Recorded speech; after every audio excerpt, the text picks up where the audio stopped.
Hey, I was just thinking about it, and Lakeshore Public Television may be going out of business, but or getting their funding cut or whatever. But I see that we have a replacement, and that would be WJOB and JED TV. You have people that are of different ethnicities. You have people that act like children and start calling in and criticizing other people and calling them different names. You have all kinds of things that can be associated with NPR or public television. Where are you going with that? Well, I just, you get people that, people try to call in and give everyone else their point of view and time to speak time to speak about their point of view and everything. And then you get other people that will take something as simple as what chewing gum flavor they have and turn that into something political. So it's like, it's just like NPR or public television. So what do you think is going to happen to NPR? Well, I mean, it doesn't look good. I mean, everything seems to be everybody's cutting their funding for this, that, and the other. So I don't see where that's, sorry about that. I don't see where it's going to be long for living. Well, I mean, I don't think you're going to get enough subscribers for it.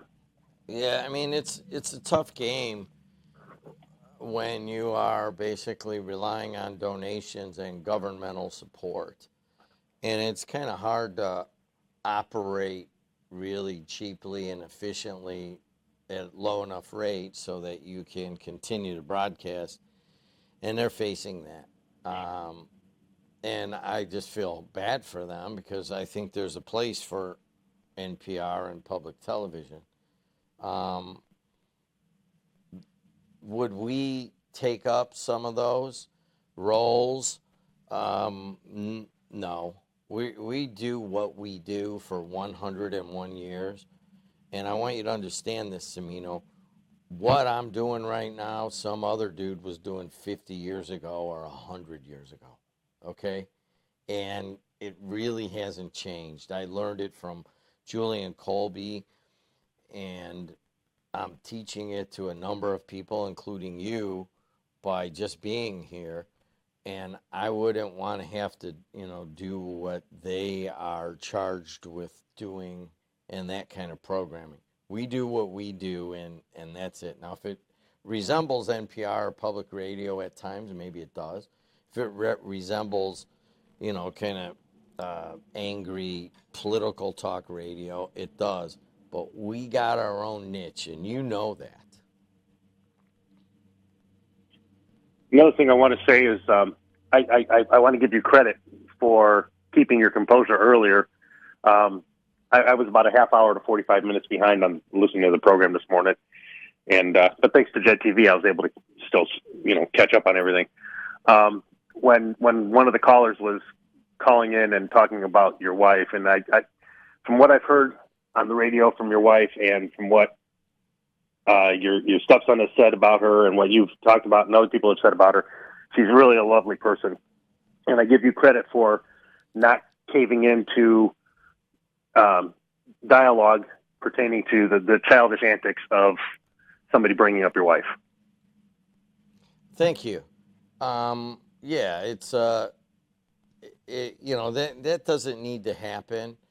But sometimes people throw stuff out to be bait for you to get excited about it, and you got to watch for that, Cimino. And sometimes I will take the bait.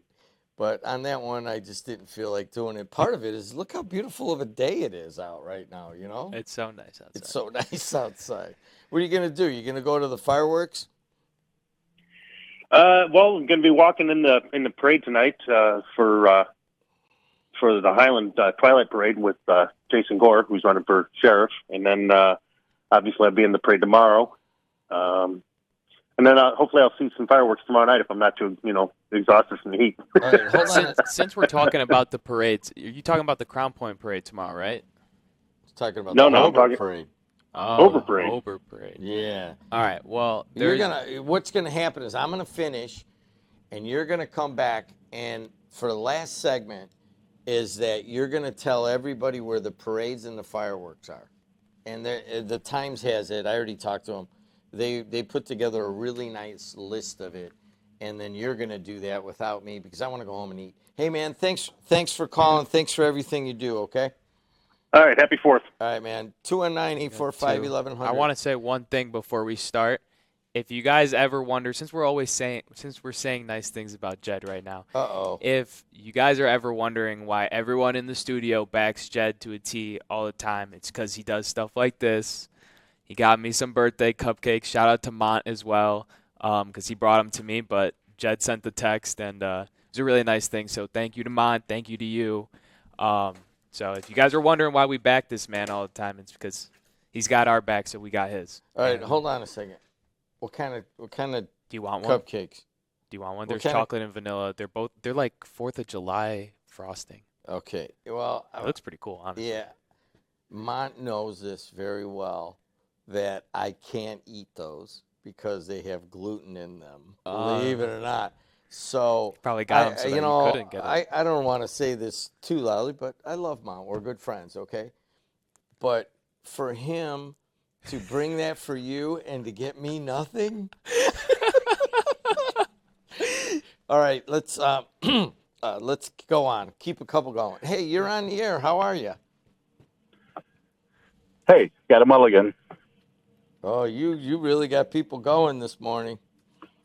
Yeah, that's why I don't call as often, because it seems that you have mostly Republican conservative callers. And the same guys all the time, But, that's part of it. But, the dumbest guy that he's ever met, come on, man. I'm sure you've looked in the mirror. But, yeah. I don't want to get involved with people we can go at people's policies, but you're right. I think that there is in America that is angry, and you called it hate and racism. I don't want to go that far, but I know that there is a lot of people that are just flat out angry. I don't know why exactly how it got there and what it's supposed to mean, but it's out there. Yeah, I walked away from the radio for a second, and then when I came back, I heard some guy admonishing you and bringing in, the subject of your wife. I don't know how that was connected at all, but I don't even know who that guy is. Well, this is Fernando, by the way, if anyone is listening and doesn't know who I am. I don't think anyone's actually been saying who they are when they call, for the most part. I guess because most people know who they are already, but I don't know who that person was or his name. So let me ask you this. You're a Hispanic guy? Right. Yeah. Yes. So, Purdue just got rid of their Hispanic serving institution person. Obviously, there is a lot of issues about immigration. Do you feel that Hispanics in general are getting getting an amount of that hate and racism pointed towards them? Yeah, generally, yeah, for the most part. I mean, I don't see them going into predominantly, white immigrant communities and dragging them out with full-body armored agents, fully loaded with automatic weapons and all that. I don't see that. I mean, maybe I'm missing it. Maybe they're not showing it to me. Maybe if I tune into Fox, they'll show me that. I don't know. But, there are a lot of, Polish immigrants that I see when I work down in Chicago. And, I was going into a lot of these buildings where they're rental buildings because I was with a company that manufactured and sold blinds. So we installed them and what have you. And there are a lot of, people of Asian descent that are immigrants, and they are, in these buildings and all that. And I don't see raids on them, and not that I'm saying I want them to be raided, because I really don't see immigration as an issue. I think it's actually, it'll help this country in the long run, because we're running out of people. We need people. They're just not making as many Americans, true-blooded Americans, as most people want to look at it, as they used to. I mean, and we do need people for the future, and we don't want to be like China, where they're running out of people and, you know, they have shortages. So, I mean, it's really good for the country. I don't think it's an issue. Yes, there are some idiots that are committing violent crimes or what have you, and like anybody else and any other nationality, what have you, you know, those people have to be dealt with. But for the most part, immigration is not that big of, I mean, we have to find ways to fund schools. We have to find ways to feed the veterans and house them, the ones that need the help. We have a lot of mental health issues in this country. There are a lot far greater issues in this country than, hey, let's get these immigrant Mexicans out, or whoever they are. They came here illegal, let's get them out. You know, that's a big problem in this country. No, it's not. It's not. It just isn't. That's Donald Trump. He made that up. People followed it. People have been following it since he came down that stairway, that elevator, escalator, whatever it was. And he made that issue. And, yeah, it needs to be addressed, but I still don't see it as the number one, number two, number 10 issue. We have other issues in this country that have to be dealt with. I mean, he's cutting funding for the veterans. The veterans are big supporters of his.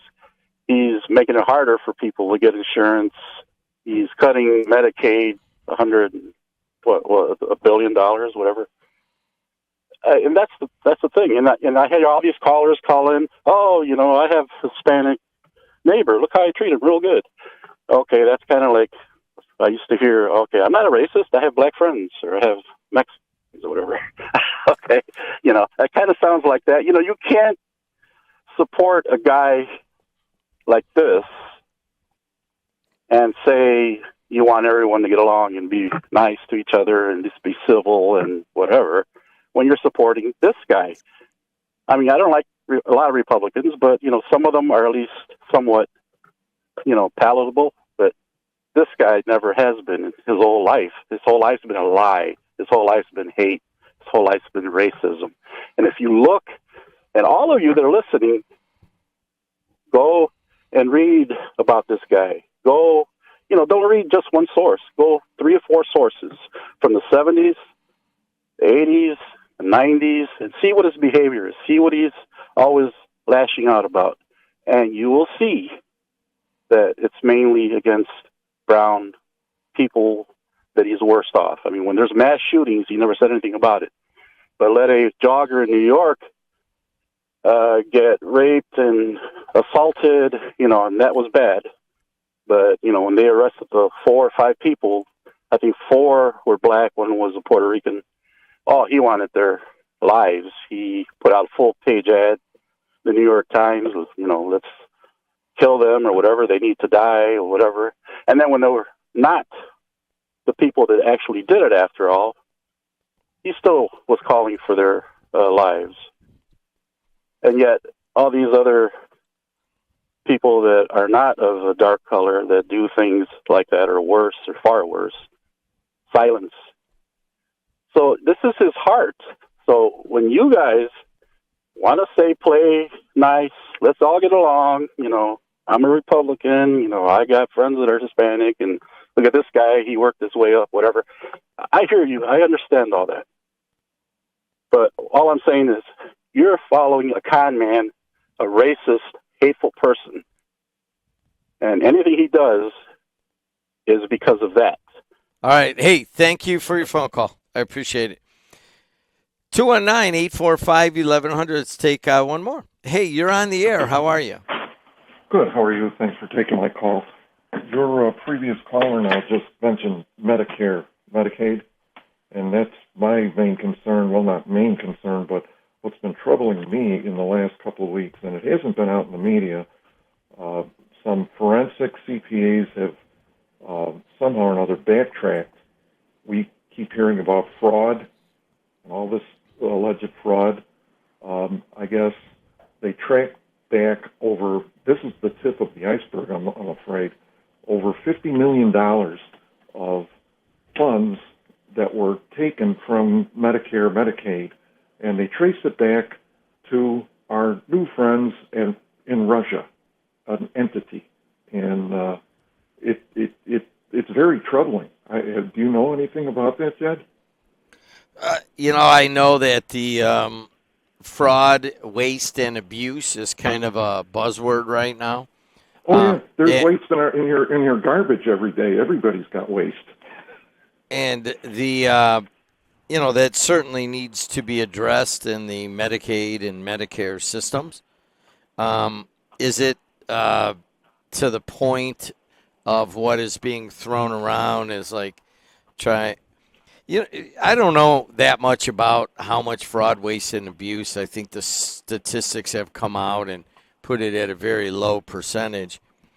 What I don't understand, and I'm like just looking at it and looking at the people that have done the accounting, including the Office of Management and Budget, including a number of Republicans who have quoted some of these sources, is that the big beautiful bill that's going through right now, and probably is going to be passed in a couple hours, will take an inordinate amount of money away from middle class Americans and poor Americans and give tax breaks to the wealthiest Americans.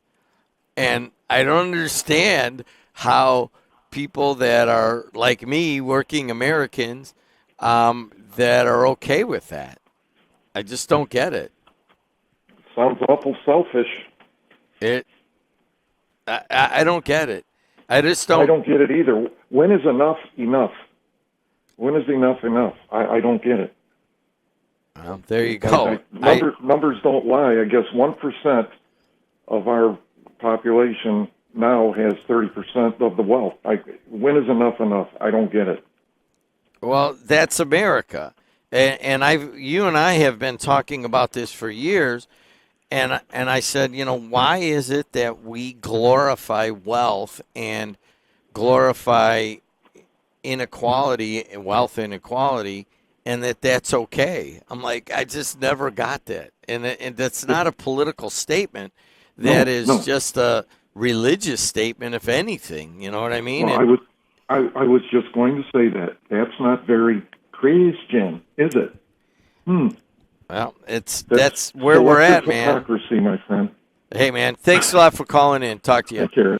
All right, I think we got to go. You're going to come back. I've had two people call. I don't know if you want to take. No, I got people here that are working for me. I got to go direct them. You're going to take a break. You could take these calls, and you could continue the discussion. That's, you're trained. And then I want you to go through, there's a thing on the Times that tells where every fireworks is and that kind of stuff, and just run through it. Yep. So Joe Cimino will be back on the Voice and Face of the Region.